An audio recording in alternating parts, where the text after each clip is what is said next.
This restoration turned into my longest video yet, so I've added chapters throughout. Feel free to skip ahead to the sections you're most interested in, or sit back and enjoy the full restoration. As I take you through this restoration, I'll show some of the highlights, share a few tips and tricks, and explain why I built things the way I did. From the moment I first discovered the Blue Goblet Tavern, I knew this was something I wanted to restore. Even in ruin, this settlement has a certain charm. It's one of the most popular places in Embervale, and for good reason.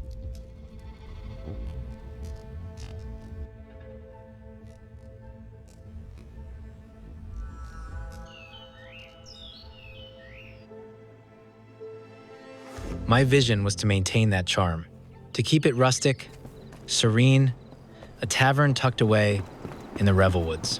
Every addition had to bring more life here without ever destroying the quiet beauty it already had. As I started the restoration, ideas began to form. The tavern wasn't just a building to restore, it could be something more.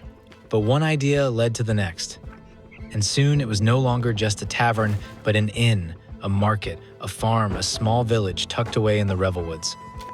As I was building, I kept asking myself, why was it called the Blue Goblet?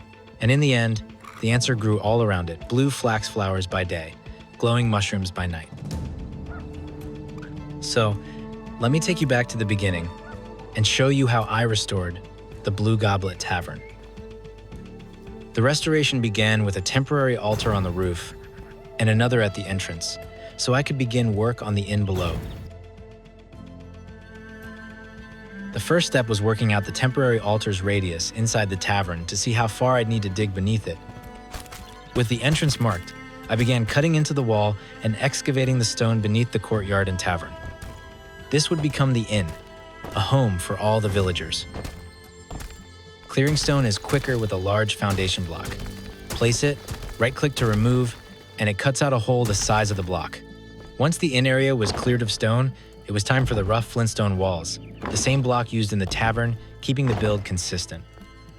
I moved the roof altar inside the inn and upgraded it to expand the build radius. With the inn altar in place, the entrance altar was no longer needed, so I removed it. With the altar moved and the radius set, work began on shaping the inn. I used half-timber blocks, which matched the tavern above, and followed the outer wall structure to create the front of the inn.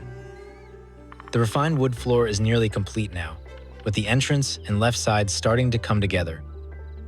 Next up is the roof, built with refined wood blocks to match the style of the tavern floor above. Building out the rooms took a bit of trial and error. I wanted to make sure there was enough rooms for all the villagers. To finish the rooms, I used refined wood blocks for the roof, which also doubled as the upper storage area of the inn. I moved the altar once more, since the glow was overpowering. My plan was to later light the inn with blue luminescent blocks, giving it a cool ambient glow. Next came the carved wooden doors for each room, matching the tavern above to keep the design consistent. To connect the two spaces, I cut a doorway in the tavern storage and built stairs leading down into the inn below.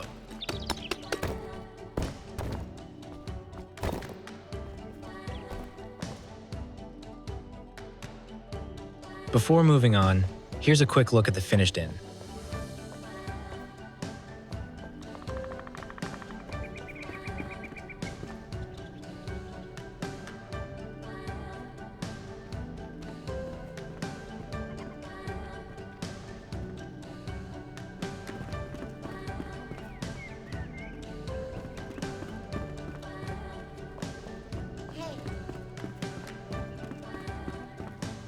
The main hall of the inn was set up as a dining space, with tables and benches laid out to give the villagers a place to gather, eat, and rest.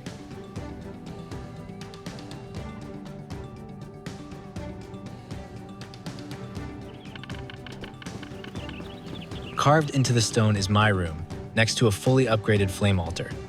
From here, the radius covers the entire settlement, with storage chests close at hand for quick access.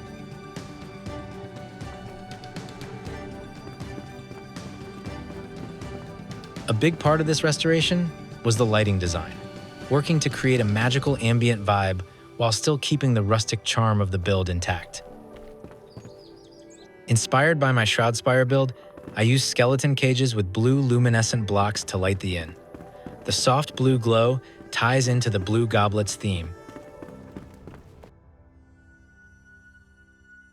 With the inn complete, attention shifted back to the tavern for some minor touch-ups on the exterior walls. Next, I used the Overgrowth tool, right-clicking to clear the ivy and check for any hidden wall damage.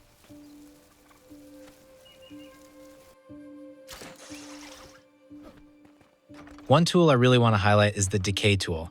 It lets you add or remove signs of decay on structures. Here, I'm using it on the roof to repair damaged roof blocks, which I will then fill in the holes with roof tile blocks.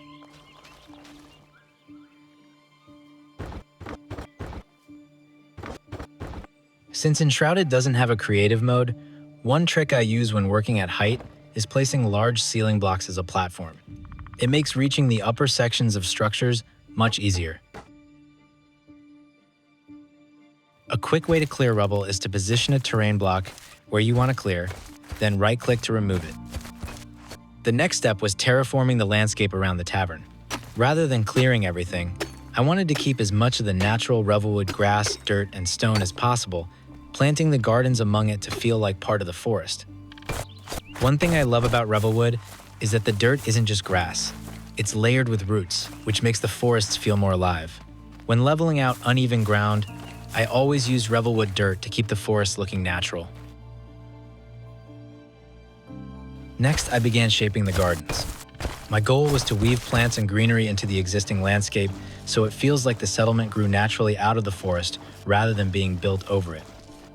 For the garden beds, I'm using fertilized farm soil, which increases the growing speed of plants.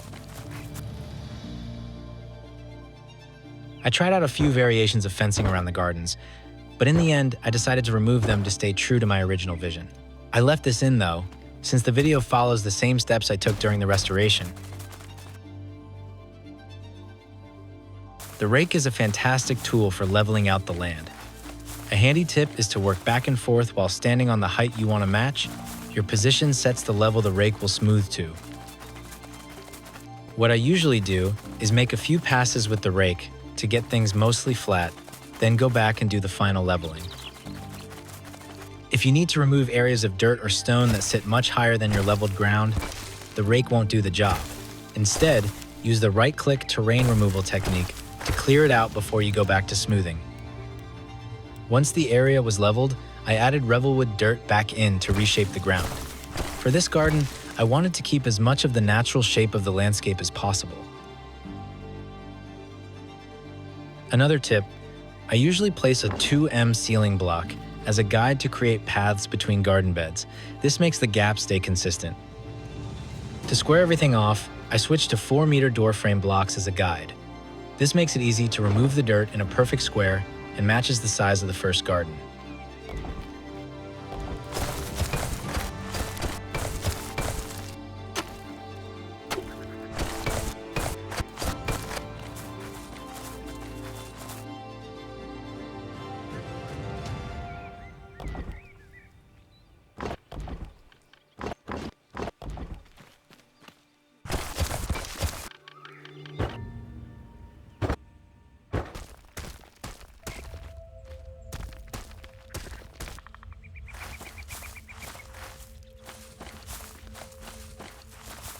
Another handy tip, if you make a mistake, you can undo the last 5 build actions by clicking Y. Super useful when building or terraforming.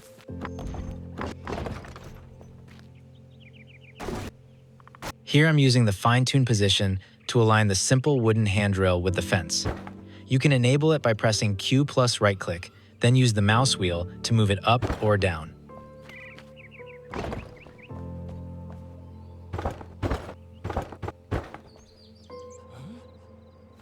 Another technique I like to use is hiding the magic chests. With fine-tuned rotation and position, you can embed them into objects, or in this case, right into the dirt.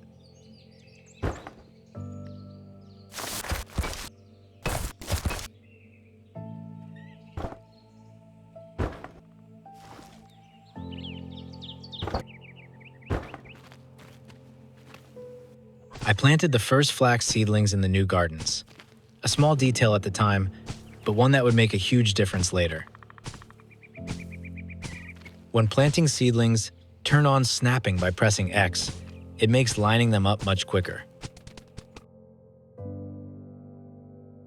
For the seedbed nursery, I used wooden grates for both the walls and the roof, giving it a simple, rustic feel.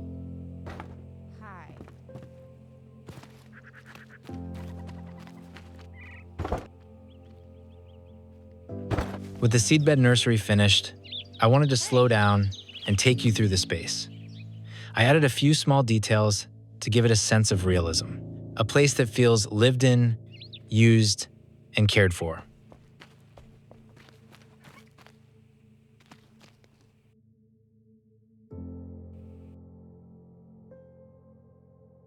Beside the gardens, I built a farmhouse for Emily Fray. She's the heart of this corner of Revelwood, tending fields and keeping the settlement fed. I wanted her home to feel humble but warm, nestled into the area as if it had always been there.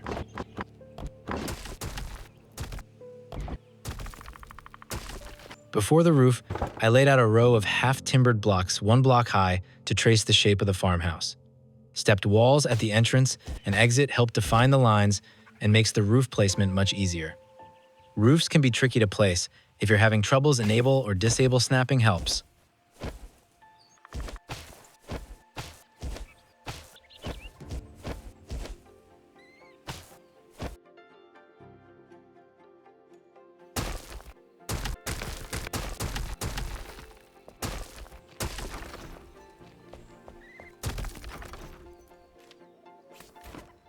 For the farmhouse windows, I used the fine-tune rotation and mouse wheel to angle the carved wooden window frames to create a curved design.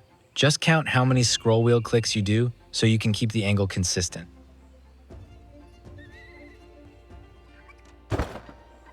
I then place a block outside the farmhouse under the window to serve as an anchor point so that you can place the windows in the middle.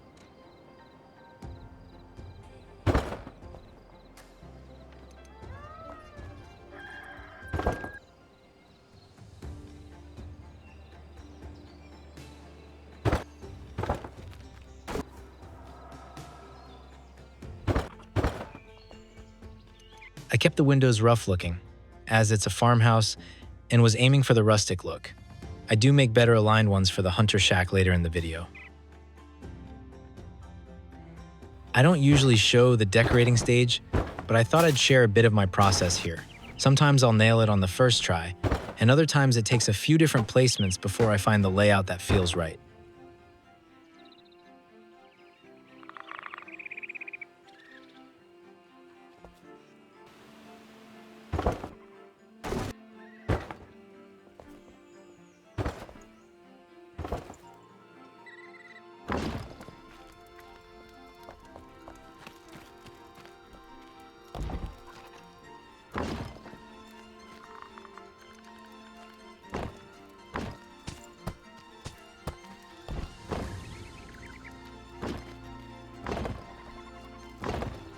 Here, I'm adding fertile Nomad Highlands dirt, as it looks like wheat and adds a bit of depth to the landscape.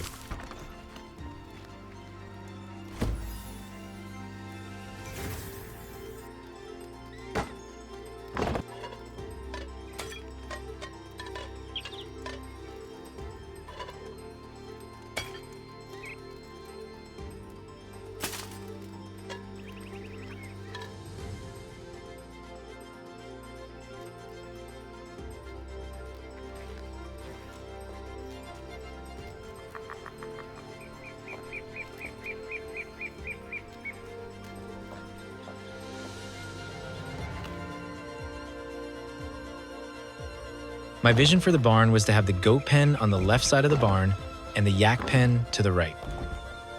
For the barn walls and floor, I'm using brick timbered blocks, perfect for barns.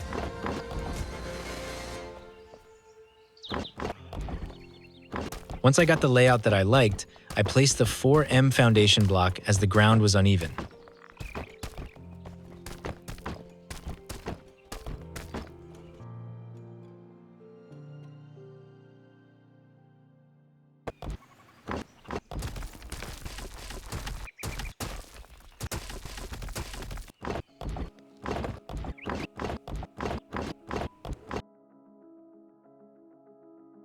The video makes this roof look quick, but in reality, roofs are fiddly and usually take a few tries to get right.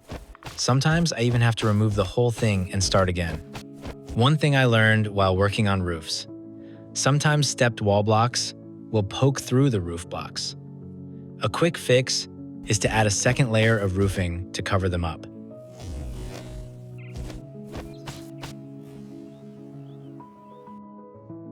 For the final roof touch-ups, I use a single roof block to remove any overlapping roof sections. This often happens with more complex designs like cross gables.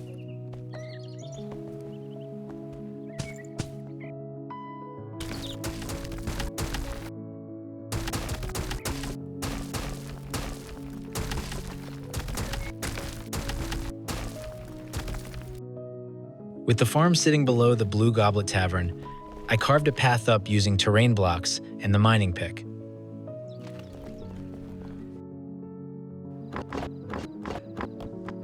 For the chicken coop roof, I used crude wooden tables, tilted with fine-tuned rotation.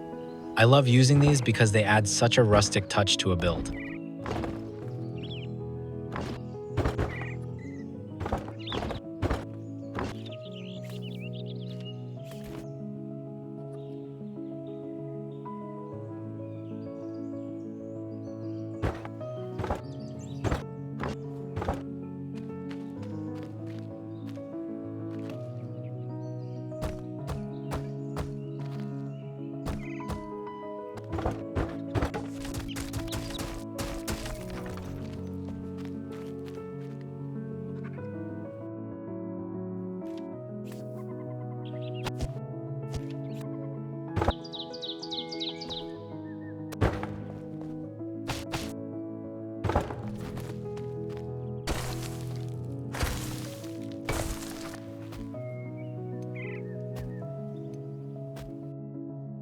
This is actually my 5th barn I've built, and I think this one finally captures the look I was after. I really like the setup with central storage in the middle and pens on each side. The only change I'd make if I did it again would be to go a bit bigger, just to fit in a few more pens. Overall though, I'm really happy with how this one turned out.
My vision for the workshop was to bring the blacksmith and carpenter together under one roof, with their assistants close by. A big goal with this build was making sure all the crafting stations and the forge are easy to access.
The curved windows are new to my builds, and I really like how they open the space with natural light, while the sills make a perfect spot for a bit of decoration.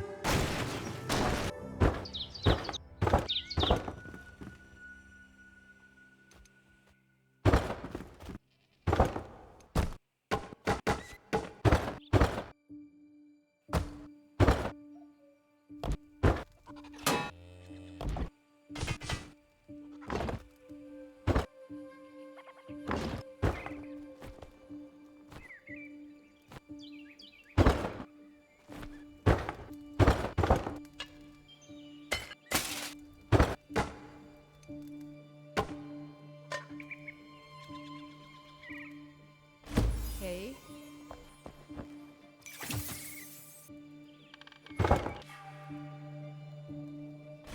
Hi.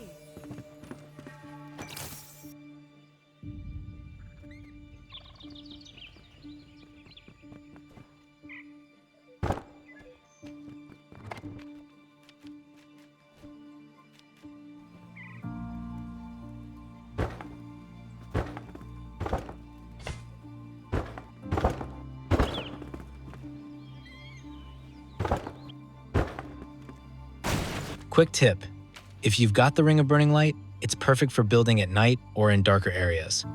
You can pick it up as a random drop or from chests and bosses.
Hi.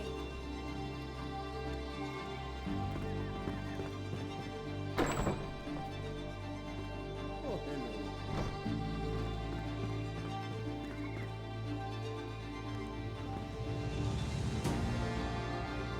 For the courtyard, my goal was to keep the smooth stone roadblocks that was already there and extend it across the whole space.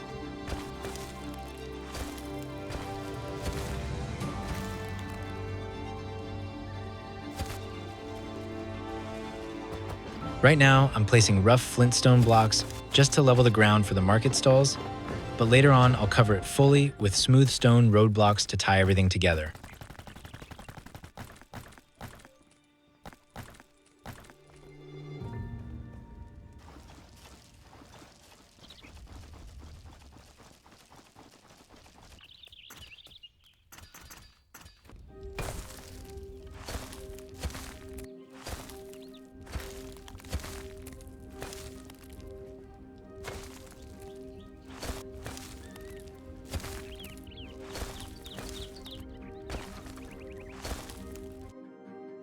This is actually my first time building market stalls, and at this stage they're still just taking shape.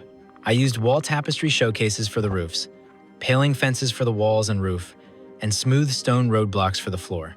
Later in the walkthrough, these will become the market stalls and a wagon that bring trade and life to the tavern courtyard.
This is my second attempt at building a wagon, and this one serves as the Alchemist's wagon. I was surprised to find out you can actually place a bed inside, and a survivor can sleep on the bed, and it even counts as being covered.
Hooray!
Here is the finished courtyard market. First is the Alchemist's wagon, stocked with potions, tonics, and the occasional mysterious brew. Next to it is Mei Yen's stall with books and paintings. Then Emily Fray's farmer's stall with fruits, vegetables, and baskets.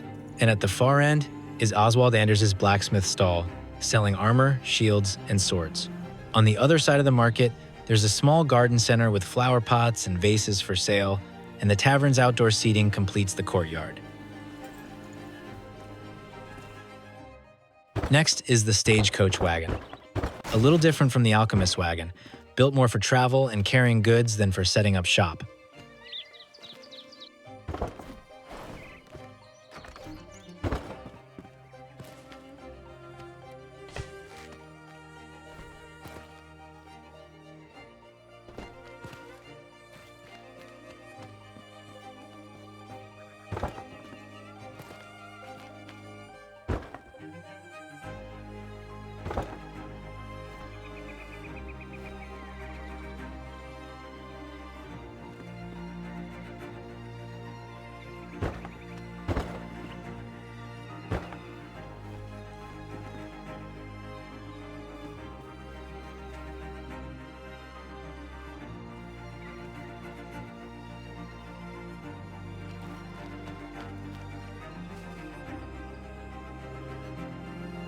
Next is the Alchemist's Workshop, nestled in the garden.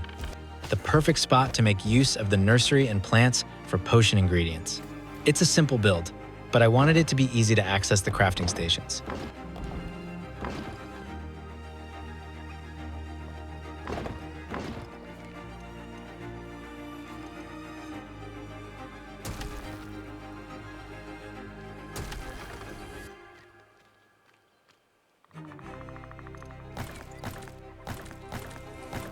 I'm using support struts here, and by rotating them you can make a beam that looks just like a log. It's a great way to add a rustic touch and some variation instead of only using blocks. One tip is to build anchors for alignment, like columns for vertical placement or door frames if you need a clean 180-degree horizontal beam.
Finally, onto restoring the Blue Goblet Tavern. I saved this until near the end, with the goal of keeping it as original as possible while updating the decor with boreal wood tables, benches, and chairs. My focus here was upgrading the bar, more seating areas, a storage space for kegs, fixing up the rooms, and bringing in more lighting to enhance the ambience. Overall, the tavern was already in pretty good shape and didn't need much beyond that.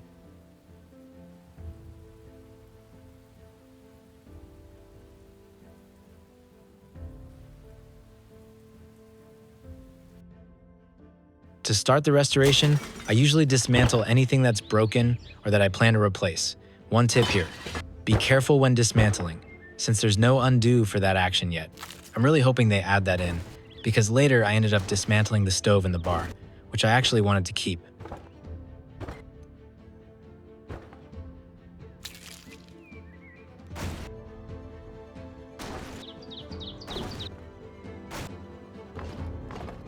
In the beginning of the restoration, you'll notice I'm bouncing around a bit, mostly just filling my inventory with decor and furniture and placing things as I go. A lot of it is also adjusting the interior design until it feels right.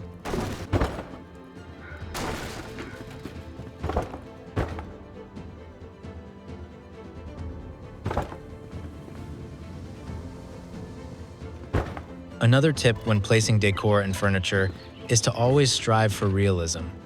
I try to imagine what would actually be in each room to give it that lived-in feel. Small touches really help make each space feel unique. This stage usually takes me the longest, but it's always worth it in the end.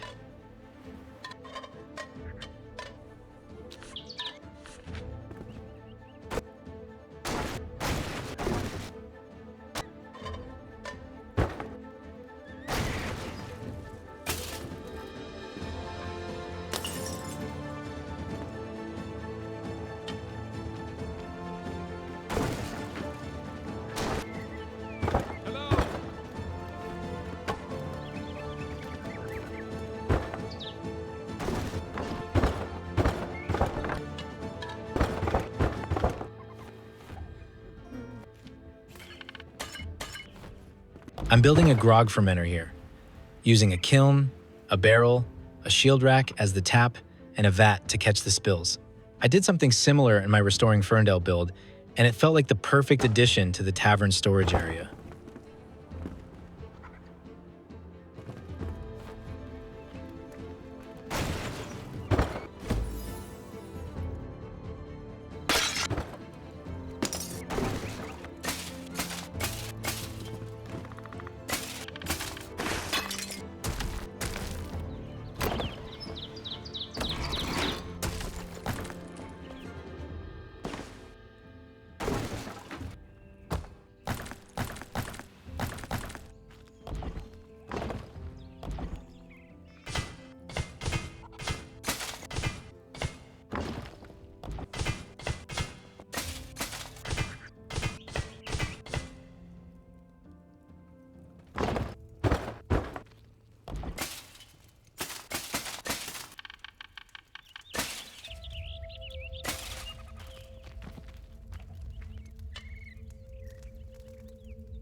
Hey.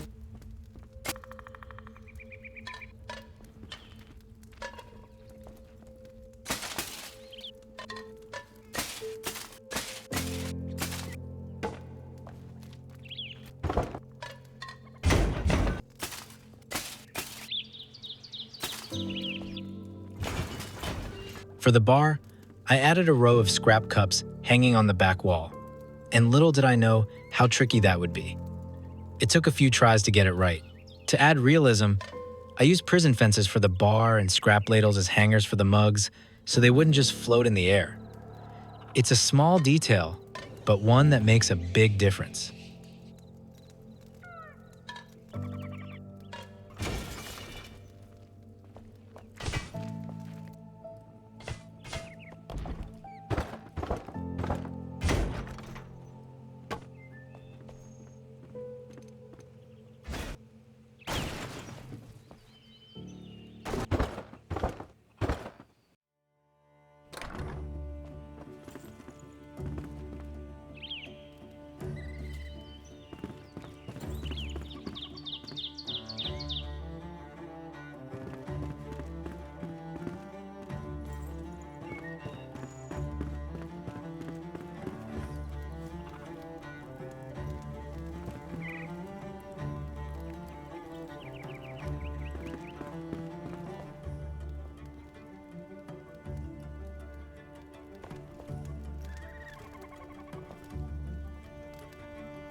Next is the Hunter's Shack.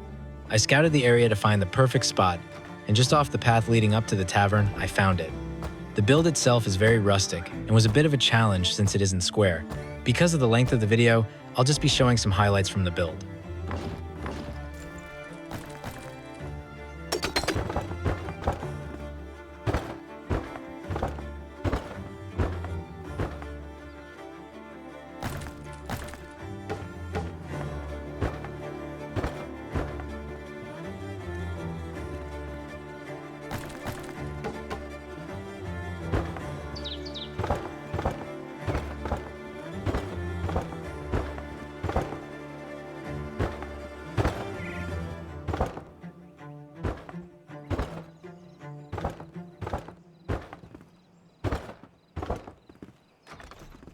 For the Hunter's Shack, I experimented with the roof, using wall tapestry showcases and wooden grates. It definitely gave the build a rustic look.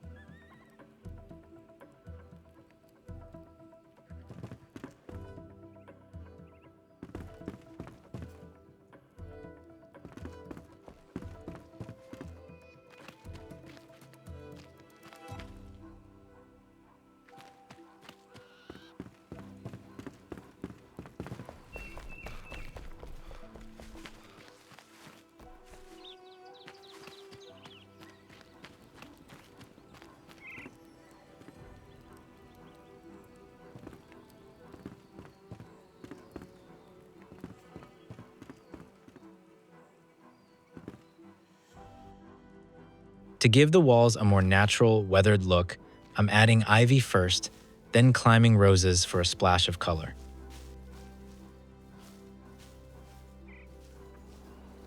Hello. The final touches were flax flowers and mushrooms. Here I am, sitting by the seedling beds, crafting flax and azure russula seedlings. I must have gone through 10,000 flax seedlings for this crazy idea and spent hours planting them.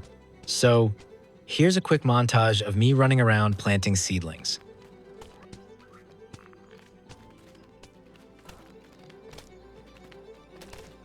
I even planted mushrooms up in the trees by placing farm soil and using fine-tuned rotation to angle them just right. It's a bit tricky since the tree shape doesn't always let you place soil where you want, but when it works, it makes for a really cool detail.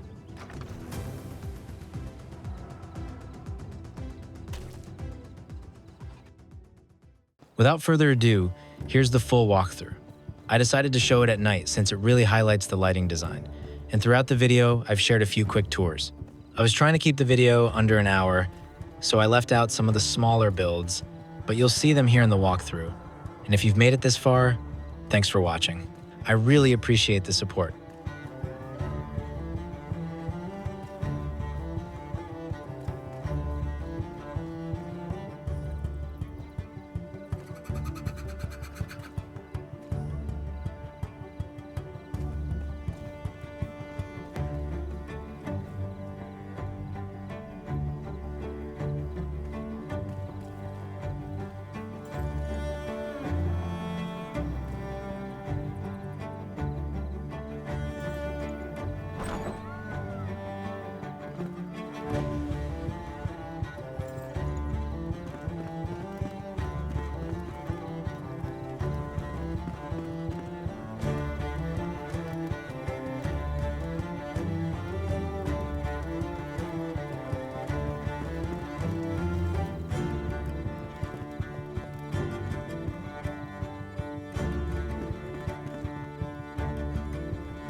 I added a grave here in dedication to Ozzy Osbourne as a tribute to his music and legacy, a small way to honor the Prince of Darkness within this world.